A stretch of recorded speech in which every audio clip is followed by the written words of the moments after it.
Was it so? और मैंने आपको डायग्रामेटिकली बताया था कि अगर हम माइक्रोसॉफ्ट की वेबसाइट को ऑब्जर्व करें तो एक तो टॉप पे हेडर होता है और टिपिकली मोर और लेस मेजॉरिटी वेबसाइट में यानी 90 to 95% वेबसाइट्स के टॉप पे हेडर होता है और बॉटम पे फुटर होता है, सेक्शन फुटर। कुछ वेबसाइट्स जो नॉर्मली वो स्क्रॉल बेस्ड होती हैं या जो एनिमेशन बेस्ड होती हैं उनमें शायद हेडर फुटर नहीं होता, सिंपली सारा कंटेंट ही होता है, लेकिन टॉप पे जो सेक्शन है वो हेडर है और बॉटम पे फुटर है और इन बिटवीन जितना कुछ भी है वो क्या है, हर एक सेक्शन है। ठीक है, तो मैंने कल आपकी वेबसाइट के लेआउट को बनाते हुए बताया था कि जी ये मेरा सेक्शन है हीरो का, ये मेरा सेक्शन है प्रोडक्ट रैपर का, ये मेरा सेक्शन है प्रोमो बैनर का, ये मेरा सेक्शन है सर्विसेज रैपर का और ये मेरा सेक्शन है लिंक्स रैपर का। अब मैं बार बार लफ्ज सेक्शन इस्तेमाल कर रहा हूँ, मुझे ये बताएं कि लफ्ज सेक्शन याद रखना, पढ़ना, बताना, सीखना, सिखाना आसान है या डिव सीखना, सिखाना, पढ़ना आसान? सेक्शन मेक्स मोर सेंस ना, it is more meaningful than that of div. मिसाल के तौर पे मैं कहूँ जी कि मैंने पेज को 6 डिव्स में डिवाइड कर दिया, ये ज्यादा सुनना या समझना या देखना आसान है, या मैं कहूँ जी कि मैंने पेज को 6 सेक्शंस में डिवाइड कर दिया। Contextually section is a more meaningful word rather than the div. ठीक है, तो है सेक्शन भी डिव ही, यानी पूरी व्यू पोर्ट की एक छोटी सी डिवीजन ही है, और डिव भी क्या है, बेसिकली डिवीजन ही है। तो इसलिए HTML4 तक, अभी जो हम HTML पढ़ रहे हैं, HTML का वर्जन कौन सा है? अगर आपसे पूछे तो इस वक्त HTML का वर्जन 5 चल रहा है, HTML5। ठीक है, तो HTML4 या HTML4 से पीछे हम हमेशा divs ही इस्तेमाल करते थे, लेकिन HTML5 ने कुछ टैग्स को रीनेम करके जरा ज्यादा मीनिंगफुल बना दिया। बाकी उनका पर्पस, उनका बिहेवियर और उनका जो पेज पे उनकी जो प्लेसमेंट है, that remains the same just like the div। Clear है बात? तो मैं अब ये बार बार कह रहा हूं कि यार ये हीरो सेक्शन है, तो मैं बजाय div के इसे सेक्शन ही ना बना दूं।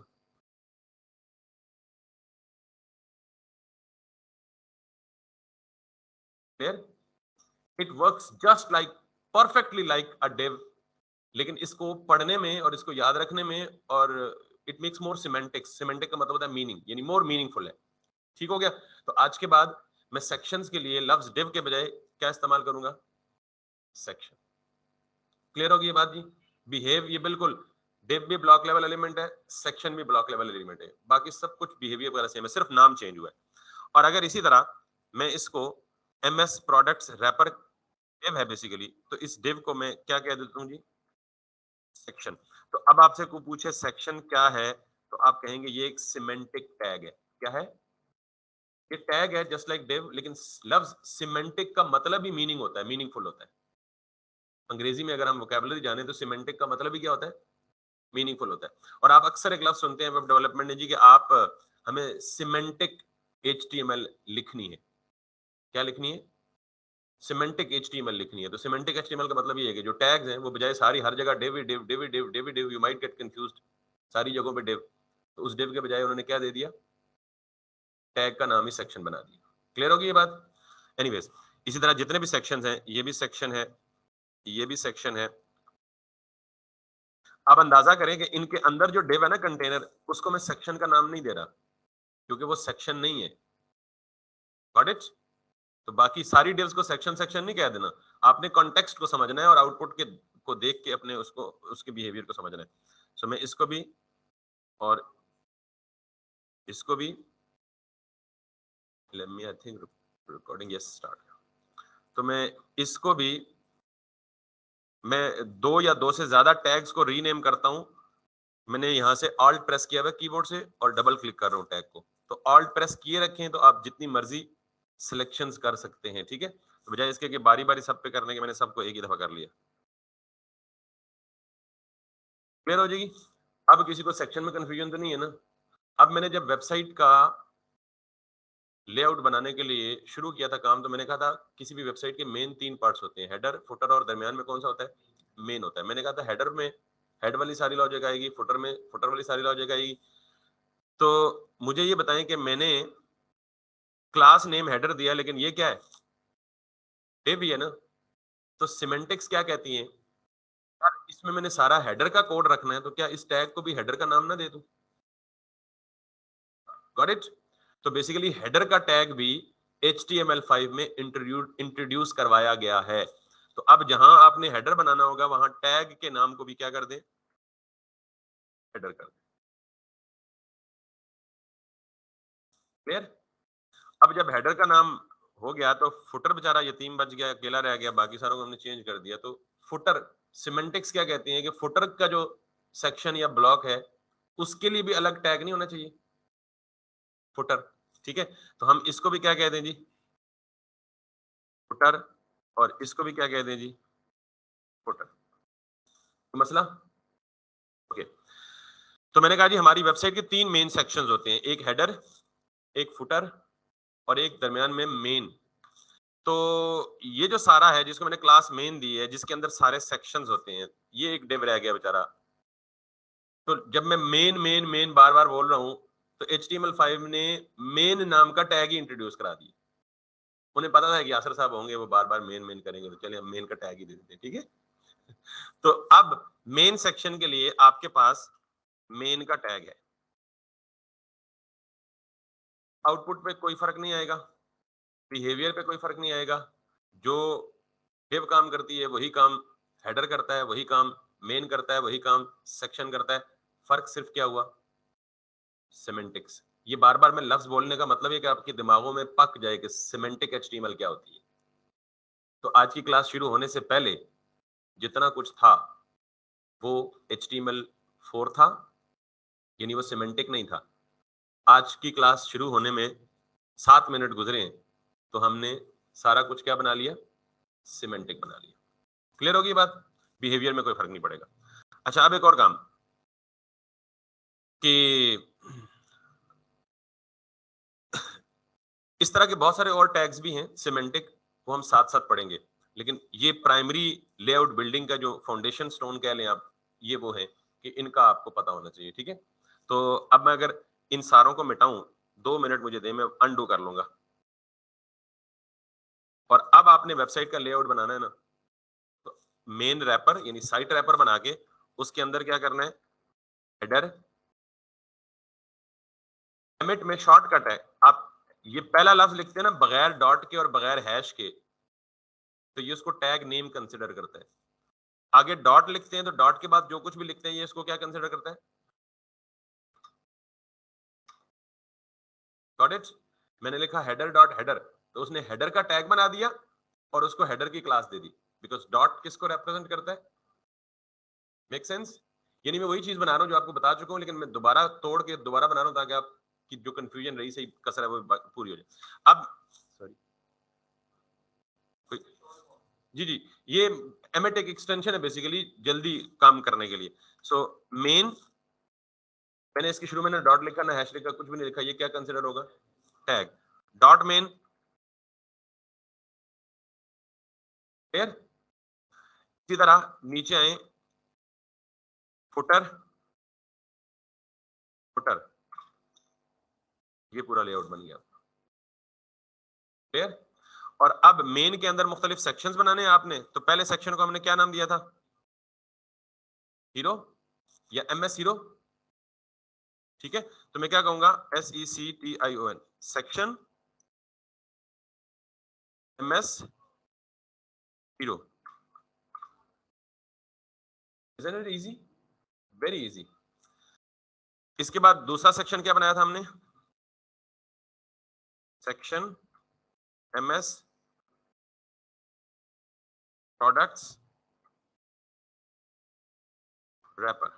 क्लास के नेम्स हमेशा हाइफन से सेपरेट होंगे अगर मल्टी वर्ड नेम होंगे। ठीक है, उसके बाद अगला हमने क्या बोला था जी, सेक्शन MS प्रोमो PNR। ठीक, मेरा पेज मेरी मर्जी, जो मर्जी नाम दूं, बैनर पूरा कर लें या शॉर्ट कर लें। कल आपका ही ऑब्जेक्शन था इतने लंबे नाम देना, ठीक है, तो मैंने कहा था जी आपकी चॉइस है, अगर आप यूज टू हो गए एक दफा एक काम में, फिर आप नाम बड़े दें छोटे दें, मीनिंगफुल होने चाहिए। पहली नजर में देख के उनको पता लग जाना चाहिए कि what this section is about और what this section is for. MS, okay, services, you are right, services wrapper, wrapper. आप I am really happy. Section MS social अरीबिन होने का फायदा यह है कि मेरा हेडेक कम हो जाता है। आई मीन क्योंकि बहुत सारी गलतियां मैं करता हूं तो आप मुझे भी करेक्ट कर रहे होते हैं। और लास्ट में फुटर आई गया है। तो हम अब इस स्ट्रक्चर को लेके चलेंगे। मैंने रीमेक इसलिए की है ताकि आपको समझ आ जाएगी जी कि what actually we are doing. तो अब सेक्शंस वगैरह वगैरह वगैरह अब हमने माइक्रोसॉफ्ट का लेआउट स्टार्ट करना है और जहां तक मैं आज ये कर लूंगा वहां तक मैं छोड़ दूंगा और रिमेनिंग आपका टास्क होगा। आज जुमेरात है और मंडे को आपको पता है आपका टास्क, जुमेरात को टास्क डे होता है, मंडे को आपने वो टास्क चेक करवाना होगा। ठीक है, ऑब्वियसली जितना मैं बना लूंगा ना वो तो आप देख ही लेंगे रेस्ट, क्योंकि इसमें जो लॉजिक है वो पहले दो सेक्शन ही हैं, वो बन गए तो ये सेक्शन इससे मिलता जुलता है और ये सेक्शन इससे मिलता जुलता है और नीचे कुछ बचता ही नहीं है। यानी बनाने मैंने दो है, बाकी उसी का रेप्लिका होना है। ठीक है, लेट्स सी। तो मंडे को आपने पूरी वेबसाइट बनानी है, प्रोबेबली माइक्रोसॉफ्ट की फुल वेबसाइट। ये जितना पेज, फुल वेबसाइट नहीं सॉरी वेब पेज, एक पेज है नहीं। ठीक है, फुल वेबसाइट में तो मल्टीपल शामिल। एनीवे जी, अब चलते हैं जी टॉप पे। तो मुझे ये बताएं कि ये जितना एरिया हाईलाइट हुआ हुआ है ये कंटेनर बेस्ड है या फुल विड्थ? ये कंटेनर बेस्ड है। ठीक है, तो कंटेनर बेस्ड का मतलब दोनों साइडों पे स्पेस इक्वल है और आपको पता है कि कंटेनर कैसे बनाते हैं और लकीली हमने कंटेनर पहले से बना लिया कल की क्लास में। तो दूसरे नंबर पे इसका मतलब ये है कि आप हेडर के अंदर आएंगे और हेडर के अंदर में सबसे पहला काम क्या करेंगे? कंटेनर।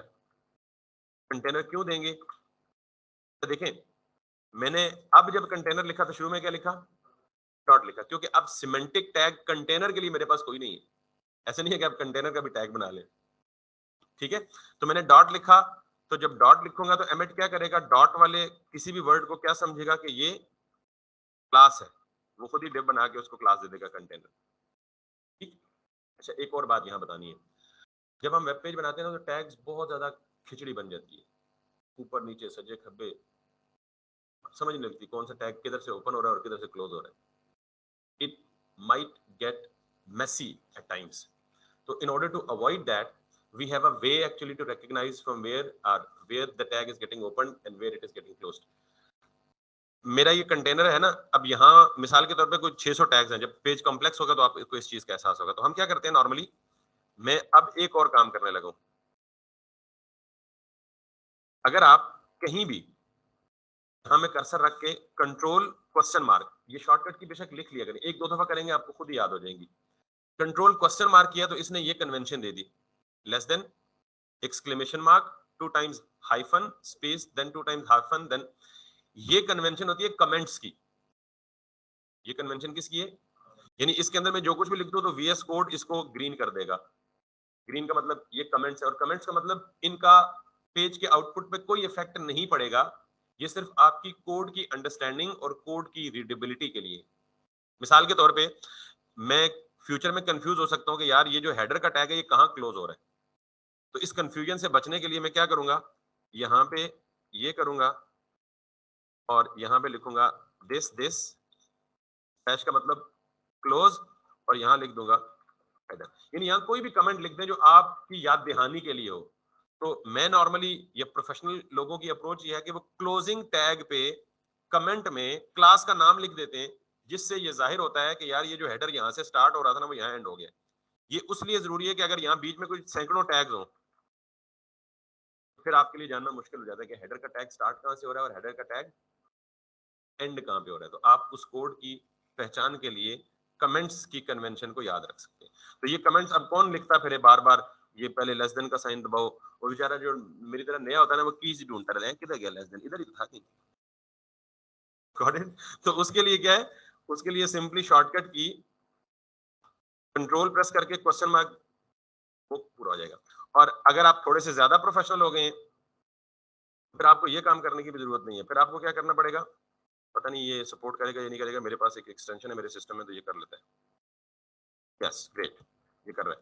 फिर आपको ये काम करना पड़ेगा। अब देखें, मैं एक डिव बनाने लगा हूं और उस डिव का नाम क्या रखूंगा? कंटेनर। तो मैं कहता हूं यार मुझे कंट्रोल और क्वेश्चन मार्क भी प्रेस ना करना पड़े, I am lazy enough. Control slash भी ना करना पड़े, कुछ भी ना करना पड़े, आप ही कमेंट लिखा आ जाए। ठीक है, जो ही मैं div लिखूं, आई कैन डू दैट। मैं लिखूंगा यहाँ कंटेनर पाइप साइन, इस ये जो खड़ी बड़ी लाइन है ना, इसको हम पाइप सिंबल बोलते हैं, pipe sign C, C for comment, और टैब प्रेस करूंगा। Can you see it? अच्छा, मैंने ना अपने सिस्टम में सेटिंग की हुई है, बाय द वे मुझे नहीं पता, वो मुझसे हो गई है एक दफा, दोबारा आज तक मुझसे भी नहीं हुई कि ये कमेंट सेम लाइन में अपीयर हो जाता है। अभी जैसे ये नीचे वाली लाइन में है ना, मैंने मैनुअली से, तो आप कोशिश करें कि कमेंट सेम लाइन में हो। सफाई इज वेरी इंपॉर्टेंट, ठीक है, वैसे ही नहीं निस्फ ईमान कहा गया उसको, वाकई बहुत इंपॉर्टेंट है हर जगह। तो यहाँ भी सफाई का खास ख्याल रखना है आप। तो अब समझ आ गई जी क्लोजिंग कमेंट्स कैसे डालने, किसी को मसला तो नहीं है ना? अब मैं जब भी डिव बनाऊंगा ना, एक तो शॉर्टकट तरीके से बनाऊंगा, और दूसरा कमेंट्स भी साथ लिखूंगा। ठीक, आप देख, आप अभी मैंने शुरू में कमिटमेंट किया था कि आपको बहुत सारी चीजें गैर महसूस अंदाज में पढ़ा दी जाएंगी, तो आपने ये भी देखा कि मैं हर रोज एक ना एक नई चीज इंट्रोड्यूस करा देता हूँ, और सारी इकट्ठी नहीं कराता ताकि आप कंफ्यूज ना हो। तो आज की ये एनीवे जी, कंटेनर के बाद अब हम जो कुछ भी लिखेंगे हमें पता है कि ये कंटेनर में आएगा, यानी ये देखें कंटेनर में आ रहा है, ठीक, उसकी वजह कंटेनर की क्लास है। अब इस कंटेनर की क्लास में सबसे पहली चीज जो मुझे बनानी है, दैट इज टिपिकली इसको कहते हैं नेव बार। वैसे नेविगेशन किसको बोलते हैं बता आपको? वैसे अंग्रेजी में बता दें, नेविगेशन किसको बोलते हैं? एग्जैक्टली, नेविगेशन कहते हैं ये डायरेक्शन को या रास्ते को। मैप नेविगेशन नहीं किया आपने, तो क्या कर रहे होते हैं? मैप पे नेविगेट ही कर रहे होते हैं ना, ठीक है, रास्ते ढूंढ रहे होते हैं। ये जो कीबोर्ड की कीज है इनको क्या बोलते हैं? क्यों? क्योंकि कोई भी सॉफ्टवेयर, कोई भी चीज आप ओपन की हो तो आपने लेफ्ट जाना हो इधर, राइट जाना हो इधर, टॉप जाना हो इधर, बॉटम जाना हो इधर, तो ये भी, इनको भी इसलिए क्या बोलते हैं?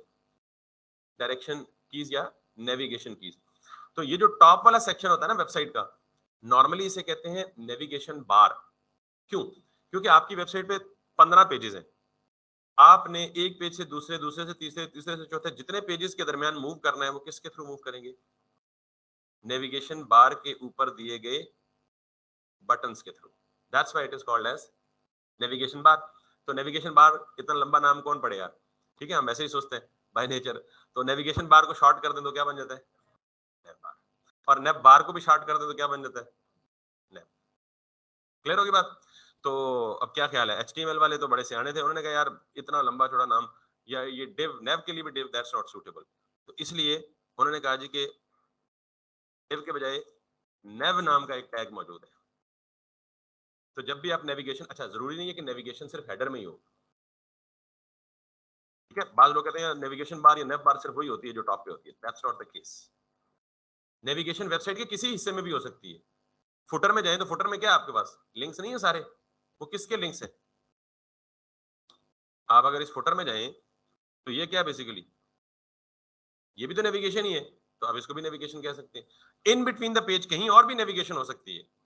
तो जो सबसे टॉप पे नॉर्मली अगर एक पेज पे एक से ज्यादा नेविगेशन हो तो हम उनको नाम दे देते हैं प्राइमरी नेविगेशन या सेकेंडरी नेविगेशन, ठीक।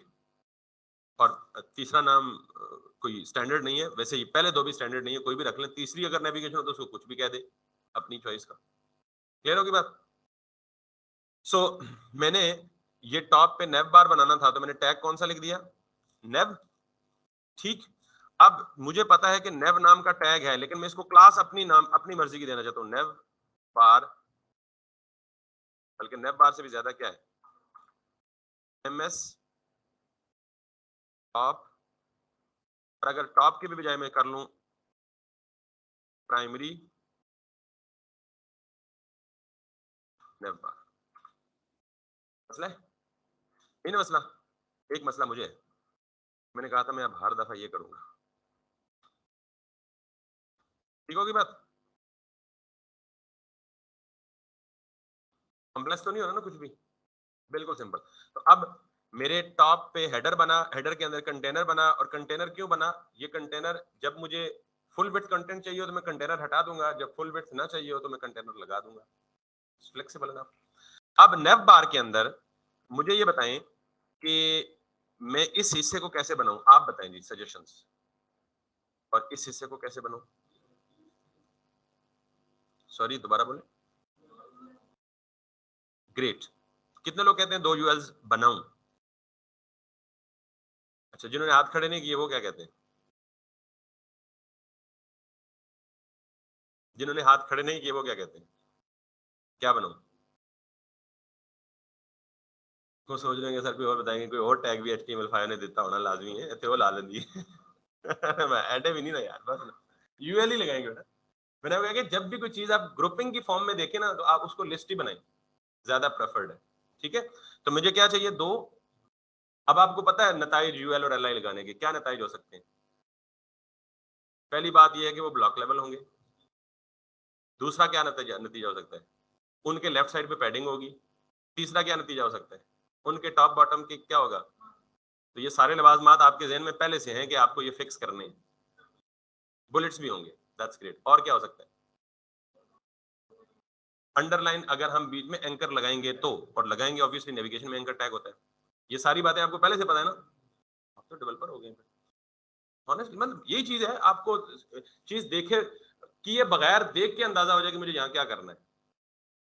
ये वो लेवल है जहां मैं आपको पहुंचाना चाहता हूँ, कि बजाय इसके करके खपते रहे, हाँ ये क्या होगा, ये क्या होगा, ओहो ये खराब हो गया, क्यों खराब हुआ पता ही नहीं, तुक्के लगाओ मेरे एक जोरों शोर से लग रहे होते हैं तुक्के। पूरा पूरा दिन लग जाता है इन कामों में, हालांकि 5 मिनट का काम होता है। Let's see how. मैं यहाँ पे लगाता हूँ जी एक यूएल। अच्छा पहले गिन लें, आपको यूएल में कितने एलआई चाहिए? 1 2 3 4 5। पहली यूएल में 5 एलआई चाहिए, दूसरे 1 2 3 और 4। तो लेट मी सी, यूएल ले लूं, यूएल के अंदर एलआई मल्टीप्लाई बाय 5। अच्छा ये आपको याद रखने की जरूरत नहीं है, आप हैंड मैनुअली लिख लें, क्योंकि आप बिगिनर हैं, आपकी प्रैक्टिस तगड़ी होगी। इतना पता है कि आपको यूएल है, यूएल के अंदर एलआई है, और एलआई कितने हैं? 5 हैं, और हर एलआई के अंदर क्या होना चाहिए? एंकर होना चाहिए, और उसके अंदर कुछ 1 या 2 वर्ड का टेक्स्ट होना चाहिए। ठीक, आपको ये फार्मूला याद रखने की जरूरत बिल्कुल नहीं है।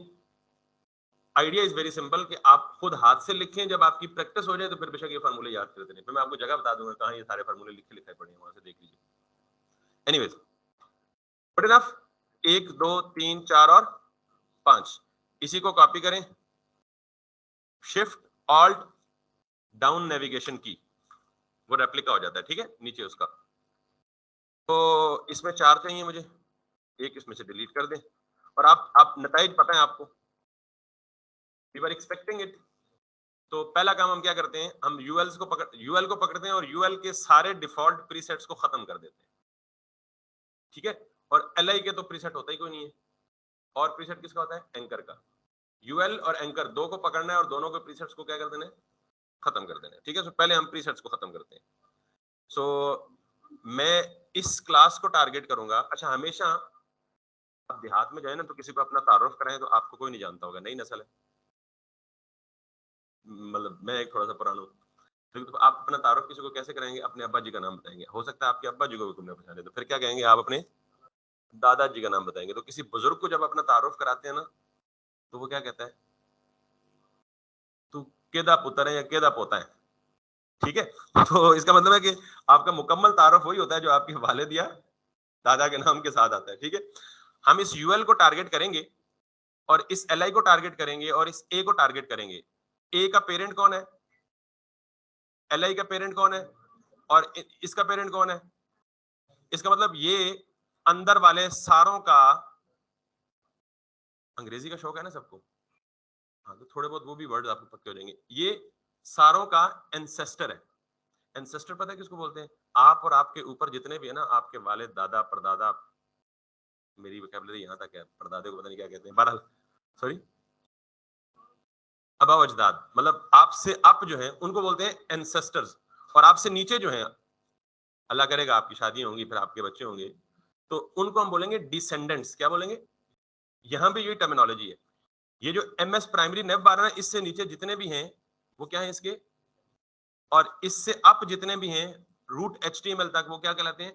एंसेस्टर्स कहलाते हैं। और ये आपको पता है, मैं डेली लाइफ की टर्मिनोलॉजी पहले भी बताता हूं, पेरेंट चाइल्ड की हायरार्की चलती है एचटीएमएल में। ठीक है, एनीवेज, तो मैं अगर यूएल को पकड़ना है तो किससे पकड़ूंगा?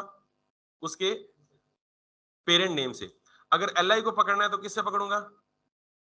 पकड़ने से मेरा टारगेट करना है। और अगर एंकर को टारगेट करूंगा तो किससे करूंगा? उसके, ये इफेक्टिव वे है करने का। ठीक है, सो मैंने यूएल को टारगेट करना है तो मैं क्या करूंगा? मैं इसका पेरेंट पकड़ूंगा, और CSS में आऊंगा। CSS में आने के बाद ये मेरा पेरेंट है, इस पेरेंट के बाद क्या है, UL है। तो जो UL के स्टाइल्स हैं वो मैंने दिए, और उसके बाद मुझे कुछ स्टाइल्स UL के अंदर मौजूद LIs को भी देने होंगे, और मुझे इसके बाद कुछ स्टाइल्स LI के अंदर क्या पड़ा हुआ है, एंकर है, तो कुछ स्टाइल्स को भी देने पड़ेंगे। मुश्किल था कोई? तो कोशिश करें कि आप जब भी किसी टैग को टारगेट करें तो आप उसको उसके पेरेंट से करें। अगर मैं पेरेंट से ना करता तो क्या होता, अगर मैं ये कर देता UL, तो पूरे पेज पे जितने UL होते ना सारे डिस्टर्ब हो जाते। तो पेरेंट से लगाने का ये फायदा है कि वो सिर्फ इसी पेरेंट के अंदर वाले जो UL है सिर्फ उन्हीं को हिट करेगा। एनीवेज, सो अब मुझे पता है कि UL क्या होता है जी, आंखें बंद करके मार्जिन 0 कर दें।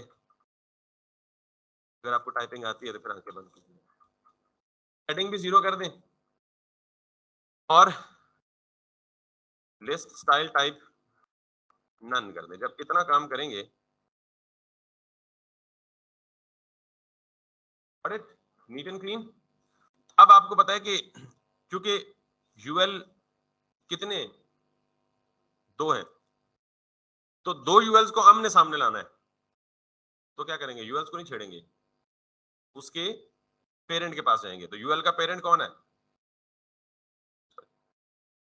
इसको भी यहां लिख लें, MS प्राइमरी नेप बार, ये ULs का पेरेंट है ना। अगर मैं इसको दे दूं डिस्प्ले फ्लेक्स, दोनों ULs आमने सामने आ गए, एक UL में 4 आइटम थे, एक में 5 थे, दोनों आमने सामने आ गए। अब मुझे दोनों आमने सामने नहीं चाहिए, दोनों एक्सट्रीमली अपार्ट चाहिए, एक राइट साइड पे चाहिए और एक लेफ्ट साइड पे चाहिए। तो क्या करना पड़ेगा, आप बताएं, सजेशन बोले ना।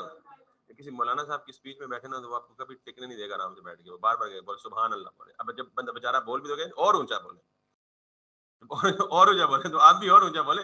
आप सजेशन देंगे तो रिवीजन हो जाएगी आपकी, ठीक है। अल्लाह माफ करे, मैं किसी की वो तहकीर नहीं कर रहा, ये ना वीडियो सुन के कोई यूट्यूब पे मेरे पे बरस पड़े, भाई तू क्रिटिसिज्म क्यों कर रहा है, तू कौन होता है। तो क्या दूं वैल्यू इसको, स्पेस बिटवीन, ठीक, क्लियर हो गया। एक एक्सट्रीम लेफ्ट पे चला गया, एक एक्सट्रीम राइट पे चला गया। अब मुझे बताएं मसला क्या है, क्योंकि LIs भी ब्लॉक लेवल है। LI किसके चिल्ड्रन है, UL के। तो LI ब्लॉक लेवल है और UL भी ब्लॉक लेवल है। UL का तो मामला खत्म हो गया, फ्लेक्स बना दिया उसके पेरेंट्स ने।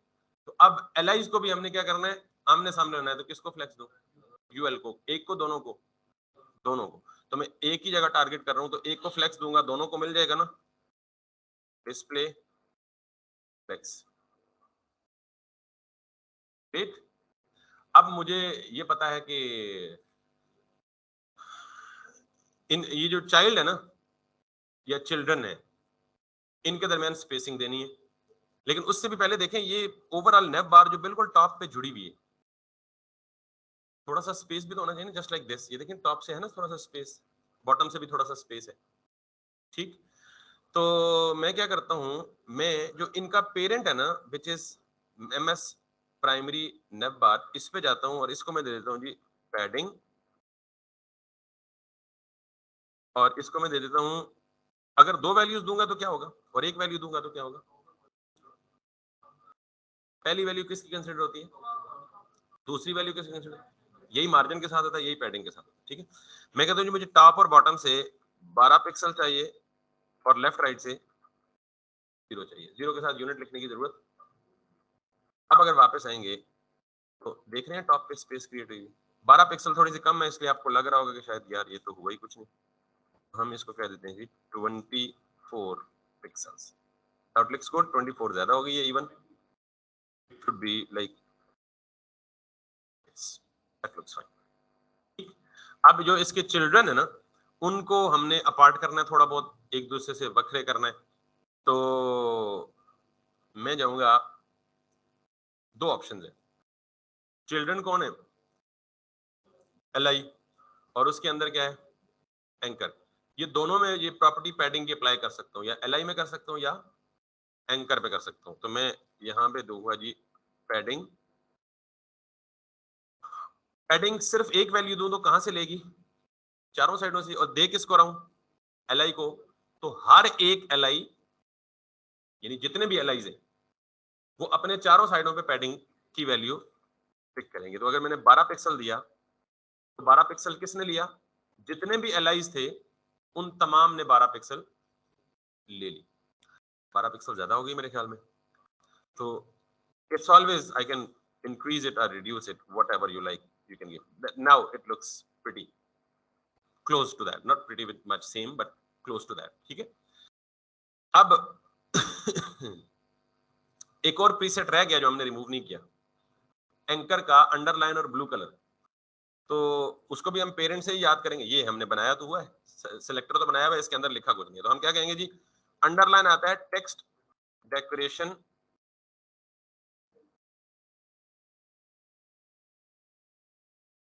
भाई, text decoration none, text decoration भी हट गया और इसको आप कलर दे दें, दैट्स गोना बी ग्रे।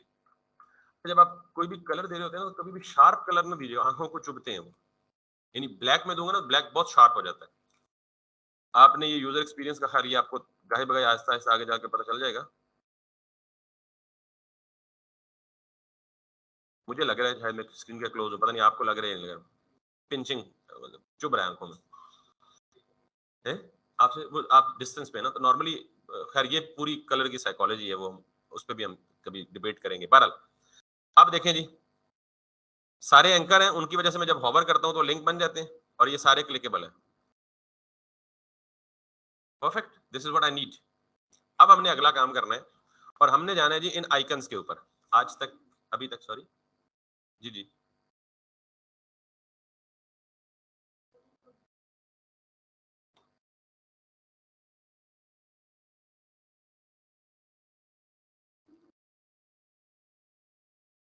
दे सकते हैं।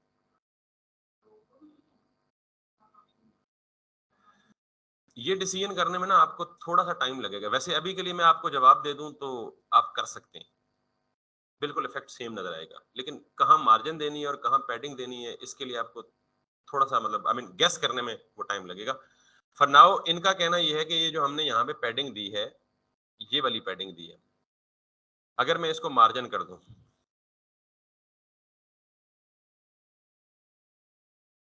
तो भी ठीक। अगर मैं यहां से हटा दूं और यूएल को मार्जिन दे दूं तो मुझे बताएं कि एक बंदे को संभालना आसान है या दो को या चार को या छह को संभालना आसान है? एक को संभालना ज्यादा आसान है। अगर आप यूएल को मार्जिन देंगे हम, तो हम कितनों को कंट्रोल कर रहे हैं, कितनों को मार्जिन दे रहे हैं? तो जब एक ही चीज को मार्जिन देने से काम चल रहा है तो दो को क्यों दें? पहला जवाब तो ये, ठीक, यानी पहला जवाब तो वही है जो मैंने आपको बताया कि आपको थोड़ा सा टाइम लगेगा, खुद ही आप ये it's more of a like approaches, और ये हर बंदे की डिफरेंट हो सकती है, दे सकते हैं आप। लेकिन मुझसे अगर जवाब पूछे तो मैं तो यही दूंगा कि यार एक बंदे को कंट्रोल करना ज्यादा आसान है बजाय इसके कि हम, क्योंकि देखिए हम नॉर्मली हर जगह पे क्या कर रहे होते हैं, जहां पे हमारे पास 6 या 7 एलिमेंट्स होते हैं ना, तो हम 6 या 7 को अलग अलग कंट्रोल करने के बजाय उन 6 7 को एक पेरेंट में बांध लेते हैं और फिर पेरेंट को काबू कर रहे होते हैं, बाकी सारे उसके साथ चल रहे होते हैं। That's the answer in short. ठीक, और कोई क्वेश्चन? कोई नहीं, दैट्स ग्रेट। आज पहली दफा हम जा रहे हैं, अगर आप इजाजत दें तो, आइकन्स की तरफ, और अगर नहीं इजाजत देते तो हम नीचे लेआउट कंप्लीट कर लें, फिर बाद में इसकी फिनिशिंग पे वापस आ जाते हैं। आइकन लगा दें।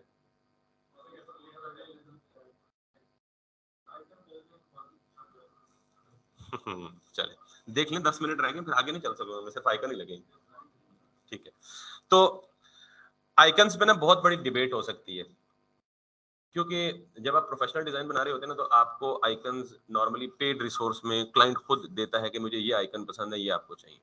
और अगर क्लाइंट कुछ नहीं देता और हम जैसे लर्निंग स्टेज पे हैं, तो हमारे पास फ्री ऑप्शन है, जिधर से मर्जी उठा के जो मर्जी आइकन लगा दें, नो रिस्ट्रिक्शन।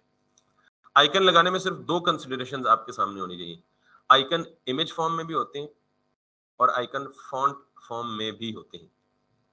ठीक, मैं दो वेबसाइट्स आपको बताऊंगा, यूज उनमें से एक करूंगा, कभी जरूरत पड़ी तो हम दोनों करेंगे। लेकिन कभी भी आइकन आपको मुफ्त के, क्योंकि हम सारे मुफ्त हैं फिलहाल, स्टूडेंट ऑब्वियसली पे करने की जरूरत भी नहीं है, मुफ्त के आइकन कभी भी आपको अपनी मर्जी के एक सिंगल वेबसाइट से या सिंगल सोर्स से नहीं मिलेंगे। तो हमने क्या करना है, घूमना है, आधे इधर से उठाने। जैसे अक्सर होता है ना, आज महंगाई का दौर है, तो अगर कोई सौदा लेने जाए ना बंदा, तो वो पहले 6 दुकानें घूम के देखता है सबसे सस्ता आटा किधर से मिलेगा। ठीक है, वो जब मेरे मेरे जैसा बेचारा हो तो वो सबसे सस्ते के लिए फिर ट्रक की लाइन में लगेगा। आजकल सबसे सस्ता तो वही मिलता है। तो यानी फिर चीनी ढूंढेगा सबसे सस्ती कहाँ से मिलती है, वहां से लेगा। आटा ढूंढेगा सबसे सस्ता कहाँ से मिलता है। अब जिसके पास पैसे हो तो वो नहीं घूमता, वो कहता है यार खैर है, 300 ऊपर है तो क्या है, रश में तो नहीं ना, लाइन में तो नहीं लगना पड़ेगा, ढूंढना तो नहीं पड़ेगा। खैर, आइकन की भी यही शेप है। आइकन्स बहुत सारी जगहों से लिए जा सकते हैं। एक वेबसाइट है बेटा, फ्लैट आइकन्स या फ्लैटिकन बोलते हैं इसका शॉर्ट फॉर्म में। आपने किसी भी वेबसाइट पे या किसी भी वेबसाइट पे जो सबसे इंपॉर्टेंट और वेबसाइट की लुक एंड फील को बेहतर करने वाली चीजें होती है ना, वो दो होती हैं। एक उस वेबसाइट पे यूज होने वाले इमेजेस, और दूसरा उस वेबसाइट पे यूज होने वाले आइकन्स, बल्कि तीन होते हैं सॉरी, और तीसरा उस वेबसाइट पे यूज होने वाला फॉन्ट। ये आपकी वेबसाइट की ब्यूटी दुगनी कर देते हैं। बिल्कुल ऐसे ही जैसे मेरा गेटअप अभी कुछ हो रहा है, लेकिन अगर मैं बार्बर के पास जाके 1 घंटा लगा के आऊं मेकअप करके, तो फिर आपको पता है कुछ और हो जाएगा। अंदर मैं ही हूँगा। ठीक है, तो इसका मतलब ये है कि वेबसाइट को लुक एंड फील को बेहतर करने के लिए ये तीन चीजें बड़ी इंपॉर्टेंट कंसिडरेशन। अभी देखिए मेरी वेबसाइट, ये देखने को दिल नहीं कर रहा कितना भद्दा फॉन्ट, और मतलब सिर्फ लेआउट सीधा है, बाकी कुछ खास इसमें मजा नहीं है। वो क्यों नहीं है? क्योंकि इन्होंने प्रॉपर फॉन्ट साइजिंग पे, आइकन्स पे, फॉन्ट कलर्स पे प्रॉपर काम किया हुआ है। तो इनका फिर भी ये तो, आई मीन माइक्रोसॉफ्ट को तो अपने तारुफ की जरूरत ही नहीं है ना, तो इन्होंने आरजी सी वेबसाइट बनाई है। It's not a very good elegant looking website. लेकिन जो कंपनीज होती हैं जिनको अपनी प्रमोशन या अपना एक्सपोजर बेहतर करना होता है, तो वेबसाइट पे बहुत ज्यादा ध्यान देती है। तो जब एक ऑलरेडी एक बहुत बड़ा ब्रांड है, तो वो कुछ भी ना करे तो लोगों को पता है कि माइक्रोसॉफ्ट की है। ठीक है, एनीवेज, तो एक तो जी हमारी ये है फ्लैटिकॉन वेबसाइट। इस पे आइकन चाहिए आपको। अब मुझे क्या आइकन चाहिए? मुझे नाम से देखें। इसको हम कहते हैं मैग्नीफायर, इसको हम कहते हैं कार्ट, इसको हम कहते हैं यूजर। ये कोई मैं उनके नाम नहीं ले रहा, हमें नॉर्मल लाइफ में पता है इस शीशे को क्या कहते हैं, आदिशे को मैग्नीफायर ही कहते हैं ना, तो हम इसी नाम से सर्च करेंगे यहाँ पे। क्या अगर आपको मैग्नीफायर या किसी आइकन का नाम नहीं पता, तो आप तुक्का लगा लें, जो आपके जहन में है वो डाल दें, वो आपको दे देगा, वो खुद ही समझदार है। तो आप ये देख लें कितने ऑप्शंस हैं। इनमें से कुछ फ्री है, कुछ पेड है। ठीक है, ये भी लोगों का बिजनेस है। तो आपको जो पसंद है आप उसको मार्क कर लें। मिसाल के तौर पे मुझे इसका मुंह की साइड पे, मशरक वाली साइड पे, मगरब वाली सज्जे पासे, मुझे मिसाल के तौर पे, अब आप यहाँ पे आपको टाइम लगाना पड़ेगा, ढूंढना पड़ेगा अपनी मर्जी का आइकन। तो मैं सिर्फ आपको ये बता दूं कि मुझे किधर है, सज्जे पासे बोले कोई भी नहीं है यार, अफसोस की बात। अगले पेज पे चलिए।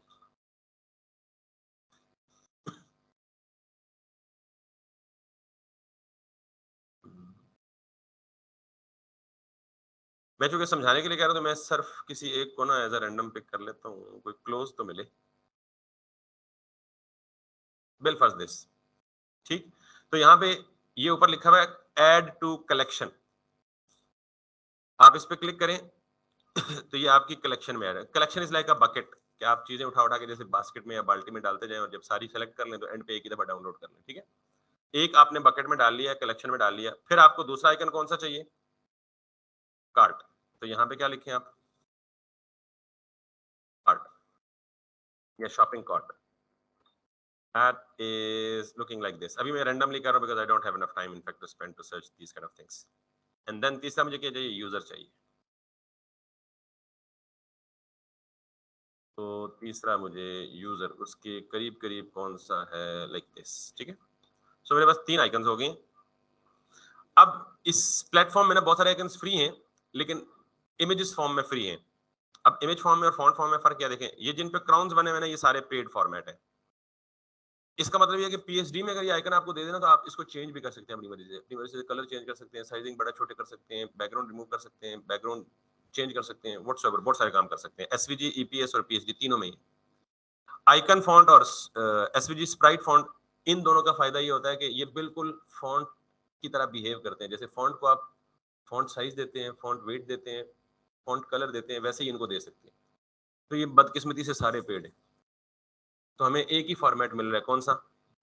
पीएनजी। तो पीएनजी फॉर्मेट की लिमिटेशन ये है कि जिस कलर में वो देंगे वही कलर यूज हो सकेगा, उसका कलर वलर चेंज। साइज बड़ा करेंगे तो वो इमेज की तरह बिहेव करेगा, इमेज ही बड़ा छोटा होगा। ठीक, this is one way of adding icon. Web developer, being a web developer, हमारी सबसे ज्यादा प्रायोरिटी होती है कि हम आइकन यूज करें, फॉन्ट आइकन यूज करें। कौन से आइकन यूज करें? जिनको फॉन्ट की तरह, जिनका कलर चेंज किया जा सके, बैकग्राउंड कलर किया जा सके, बॉर्डर चेंज किया जा सके, वगैरह वगैरह। वो बहुत फ्लेक्सिबल होते हैं और बहुत लाइट वेट होते हैं। तो एक ऑप्शन तो ये है कि ये यूज कर लें। दूसरा ऑप्शन ये है जी, गूगल फॉन्ट्स। ये गूगल फॉन्ट एक बहुत rich collection of fonts free देता है और प्लस आइकन्स भी फ्री देता है। और इसके जो आइकन्स होते हैं वो क्या होते हैं? फॉन्ट आइकन्स होते हैं। ये फर्क समझ आया जो मैं बता रहा हूँ, फॉन्ट आइकन्स और जो फॉन्ट आइकन्स नहीं होते इमेजेस का, ठीक है? ये कंसर्न होता है। अगर मैं गूगल फॉन्ट्स लिखा तो मैंने क्लिक किया तो गूगल ने मुझे क्या दिया? पहले तो मुझे इसने फॉन्ट दिए। इसका मतलब है यहाँ आपके एक सवाल में दो जवाब मिल जाएंगे आपको। अभी तक आपका ये भी ज़हन में सवाल होगा कि यार ये फॉन्ट कैसे चेंज होगा, इतने भद्दे फॉन्ट से मैं कैसे जान छुड़ाऊंगा। ये डिफॉल्ट फॉन्ट होता है, ठीक है? आप इस फॉन्ट को भी चेंज कर सकते हैं। तो फॉन्ट कहाँ से लेंगे? जितने भी ब्रांड्स होते हैं ना, वो ब्रांड्स अपने ब्रांड के लिए उनका एक थीम का कलर होता है, एक ही स्टैंडर्ड उनका फॉन्ट होता है, एक ही स्टैंडर्ड उनके आइकन की फैमिली होती है, सारी कंसिस्टेंसी होती है, इसलिए ब्रांड्स बहुत अच्छे लग रहे होते हैं। एक अगर डिजाइन मैं बनाऊं तो वो इतना अच्छा नहीं होता है, अगर प्रॉपर डिजाइनर कोई डिजाइन बनाए तो वो बहुत अच्छा होगा। क्यों? उसमें ये सारी कंसिडरेशंस को स्टडी किया गया होगा। एनीवेज, वेबसाइट बनाने से पहले हम फॉन्ट्स की डिसीजन करते हैं, तो हम यहाँ से फॉन्ट भी चूज कर सकते हैं। There are tons of free fonts available that those are offered by Google, ठीक है? हम ये भी लगाएंगे, लेकिन फिलहाल हम किस पे आए हैं, किसके लिए आए हैं? तो आप यहाँ पे जाएं तो फॉन्ट्स के साथ ही लिखा हुआ है आइकन्स। अगेन गूगल ने बहुत ज्यादा आइकन्स दिए हुए फ्री, लेकिन बहुत ज्यादा का मतलब ये नहीं है कि ये आपकी हर रिक्वायरमेंट पूरी करेगा। काफी सारे आइकन्स जो हमें रिक्वायर्ड होते हैं वो यहाँ पे अवेलेबल नहीं होते। तो दो रिसोर्स बताने का मतलब ये है कि अगर आपको आइकन्स चाहिए यहाँ से आके ढूंढ लें, अगर यहाँ से नहीं मिलते तो फिर किधर चले जाए? प्लेटिकॉन में। और अगर वहां से नहीं मिलते तो तीन चार प्लेटफॉर्म्स और हैं, और अगर वहां से भी नहीं मिलते तो फिर एक और प्लेटफॉर्म है, अपने आइकन बना लें। लेकिन पहले वेब डेवलपमेंट तो सीख लेना, फिर आइकन बनाना सीखेंगे, ठीक है? तो हम इन्हीं पे गुजारा करेंगे। मुझे चाहिए यहाँ से वही आइकन, मैं यहाँ से सर्च करूंगा जैसे वहां से सर्च किए थे। गूगल फॉन्ट का फायदा यह है कि ये फॉन्ट आइकन्स हैं, यानी इनमें सारे बिहेवियर फॉन्ट वाले लग सकते हैं। Let's see. सबसे पहले मुझे क्या चाहिए जी? मैग्नीफायर। मैंने लिखा मैग्नीफाई, तो उसने मुझे दे दिया ये एक मैग्नीफायर, ये भी एक मैग्नीफायर, ये भी एक मैग्नीफायर, और सॉरी, नहीं बैक, ये पेज ही एक है ना, बैक कैसे करें?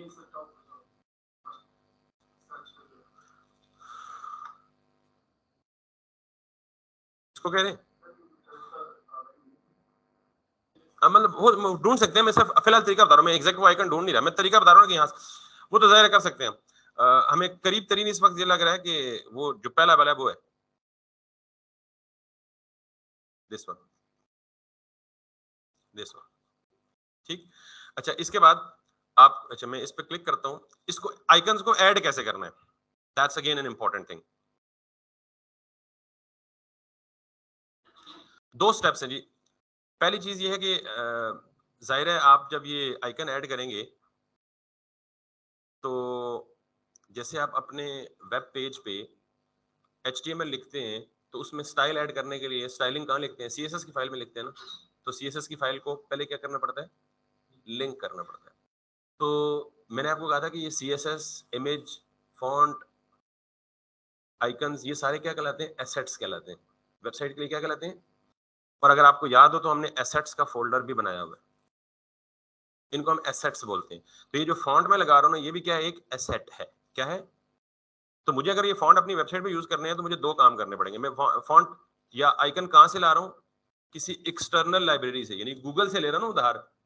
तो मुझे गूगल का बताया हुआ तरीका, तो गूगल कहता है जी कि आपने अगर फॉन्ट यूज करने हैं ना, तो आप ये वाला जो लिंक है ना, देखिए मैंने टॉप से बिल्कुल थोड़ा सा स्क्रॉल करके नीचे आया, और ये जो लिंक है ये बिल्कुल इसी तरह का जैसे हमने अपनी CSS अटैच की हुई है, ठीक। तो कह रही है आपको ये लिंक लगाना पड़ेगा। मैं इसे कॉपी करता हूँ और इसको नॉर्मली फॉन्ट और CSS हेड पे लगाए जाते हैं, ठीक है। तो यहाँ पे आके पेस्ट कर देता हूँ। अदरवाइज आपके फॉन्ट्स काम नहीं करेंगे या गूगल आइकन्स काम नहीं करेंगे। फिर होगी ये बात, ये वन टाइम प्रोसेस करना है बस एक दफा, हर आइकन के लिए बखरे बखरे नहीं करना। उसके बाद आप नीचे आए और जिस आइकन को आप सेलेक्ट करेंगे ना, देखें इसको सेलेक्ट करें, इसको सेलेक्ट करें। अगर मैं इसको सेलेक्ट करूं तो ये इंसर्टिंग द आइकन, पहला काम क्या है, स्टैटिक फॉन्ट आइकन। उसके लिए आपने क्या करना है, alternatively the current configuration can be loaded as a static font instead of a variable one. ये कहानी अगर आपको समझ नहीं आई तो मेरी बात पे यकीन कर ले, सीधा सीधा लिंक कॉपी मारें और अपने हेड पे जाके पेस्ट कर दें, दैट्स इट, फिनिश। दूसरा स्टेप, आइकन को ऐड करने के लिए यहां पे देखें, मैंने इधर क्या लिखा हुआ है, एडिट, और स्पेन का टैग तो आपको पता है ना क्या होता है। तो वो कहता है जी आप जहां पे ये आइकन लगाना चाहते हैं अपनी वेबसाइट पे, वहां पे ये वाला पूरा स्पेन टैग कॉपी करें और जाके पेस्ट कर दें। अगर ये लगाना चाहते हैं तो यहाँ पे ये पूरा स्पेन टैग, ये देखिए इसकी क्लासेस डिफरेंट है, मटेरियल, सिंबल्स, आउटलाइन, और बीच में लिखा हुआ है क्या, सर्च। अगर इस पे जाएं तो क्या लिखा हुआ है, मटेरियल, सिंबल्स, आउटलाइन, क्या लिखा हुआ है, एडिट। तो अगर मैं इस वाले आइकन को या इस वाले स्पेन को, let me check this one, copy करता हूं और अपने पेज पे जाके किसी भी जगह जहां मैं लगाना चाहता हूं, फिलहाल मैं चाहता हूं कि ये जो आखिरी LI आइटम है ना, इसमें मैं वो जो स्पेन कॉपी किया है वो पेस्ट कर दूं, लाइक दिस। अगर मेरा सब कुछ ठीक कॉन्फ़िगर हुआ, ठीक, क्या दो ही चीजें, ऊपर हेड में फाइल पेस्ट करनी है और नीचे आके स्पेन टैग पेस्ट कर, अगर मैं ये दोनों काम ठीक किए हुए तो फिर मेरा आइकन यहाँ पे शो हो जाएगा, that's the very simple thing. और अगर कोई कॉन्फ़िगरेशन में गलती हुई तो फिर वो आइकन शो नहीं होगा। तो ये आ गया मेरा सर्च का आइकन। मुश्किल था, ओनली 2 स्टेप्स। अब आप मजीद जाएं, आपको दूसरा कौन सा चाहिए, कार्ड का चाहिए, आप यही काम करें। कॉन्फ़िगरेशन एक दफा आपने कर दी, ये आपको मिल गया कार्ड, इस पे क्लिक करें, ये जो आइकन आपको मिला ना यहाँ से, इसको कॉपी करें और ऑल द वे यहाँ पे आके इसको कर दें पेस्ट, इसको सिंगल लाइन में रहने दें।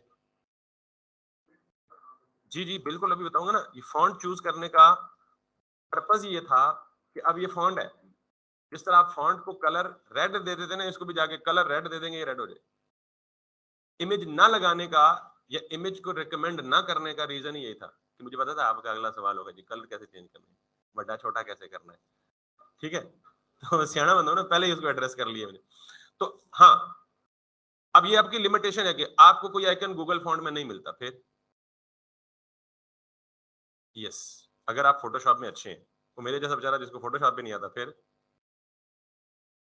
नहीं, छोड़ना दे, फिर किसी से बनवा ले, या जिस बंदे ने उसे ऑर्डर दिया वेबसाइट बनने को, उसे कहे जी मुझे आइकन्स बनवा के दे किसी से। एनीवेज जी, so if we come back and look at our design, we are with icons. Last thing, हम यहाँ पे, मेरा टाइम खत्म हो गया, यूजर, और ये यूजर का आइकन उठाएं, यहाँ से इसको कॉपी करें और इसको यहाँ लाके टेक्स्ट की जगह ये पेस्ट कर दें और इसको लाइन ब्रेक की जगह सिंपल कर दें और ये भी सिंपल कर दें, ठीक है। And that's pretty much it. वो हमने डिजाइन पहले कर लिया तो कुछ भी डिस्टर्ब नहीं हो रहा, क्योंकि हमने सब कुछ पहले ही ठीक किया हुआ है। तो लेआउट्स का ये फायदा होता है कि जब आप एक दफा लेआउट बना लेना तो उसके ऊपर जो मर्जी मॉडिफिकेशंस करते रहेंगे, वो बेस पक्की होगी आपकी, तो कुछ भी नहीं होगा।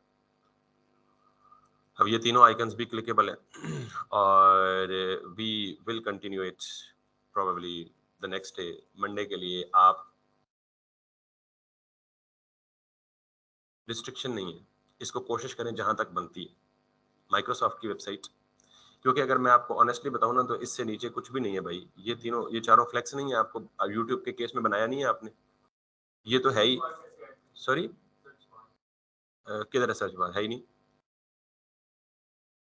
किधर है, ये तो आइकन है ना, ये सर्च बार नजर आ रही है, ये इमेज है भाई, इमेज। वो कैसे होगा, वो इमेज है ना, वो इमेज का पार्ट है। बहरहाल हम सर्च बार बनाना वैसे ही सीखेंगे, input elements, form input elements, वो it's obviously in the topics, but ये सर्च बार नहीं है। बेसिकली आपको पता है ना कि चैट जीपीटी क्या है, जिनको नहीं पता वो मेरी तरफ बहुत ही सादे हैं। हाँ, तो जब चैट जीपीटी आया ना तो उसने एक दुनिया में बहुत बड़ा रेवोल्यूशन खड़ा कर दिया। तो माइक्रोसॉफ्ट और गूगल दोनों परेशान हो गए हैं, ऐ की नवी बला आई, तो उनकी रोजी रोटी खतरे में बढ़ गई। तो उन्होंने अपने सर्च इंजन को अपडेट करके चैट जीपीटी की तरह आर्टिफिशियल इंटेलिजेंस के फीचर्स को इंक्लूड कर लिया अपने सर्च इंजन में। गूगल ने जो चैट जीपीटी की तरह का प्रोडक्ट बनाया उसे गूगल बार्ड कहते हैं, और माइक्रोसॉफ्ट वालों ने बिंग, आपको पता है बिंग माइक्रोसॉफ्ट का सर्च इंजन है, इन्होंने बिंग में आर्टिफिशियल इंटेलिजेंस की support the which works like chat GPT. तो ये जो शो करने का मकसद है ना, यहाँ पे बैनर हीरो पे क्या शो होता है, किसी नए प्रोडक्ट की प्रमोशन, बताया गया ना हमको। तो ये क्या लिख रहा है, इंट्रोड्यूसिंग द, ये बिंग उस वक्त से चल रहा है जब आप पैदा भी नहीं हुए थे, मैं भी। तो अब न्यू बिंग में, न्यू बिंग क्या है, बेसिकली वो यही बताने की कोशिश कर रहे हैं इतने बड़े बैनर पे रख के कि भाई we have introduced something new like chat GPT, come and use our product and enjoy your life. ये प्रमोशन है, ठीक है। दैट्स व्हाई यहाँ सर्च इंजन का कॉन्टेक्स्ट ये। Thank you very much.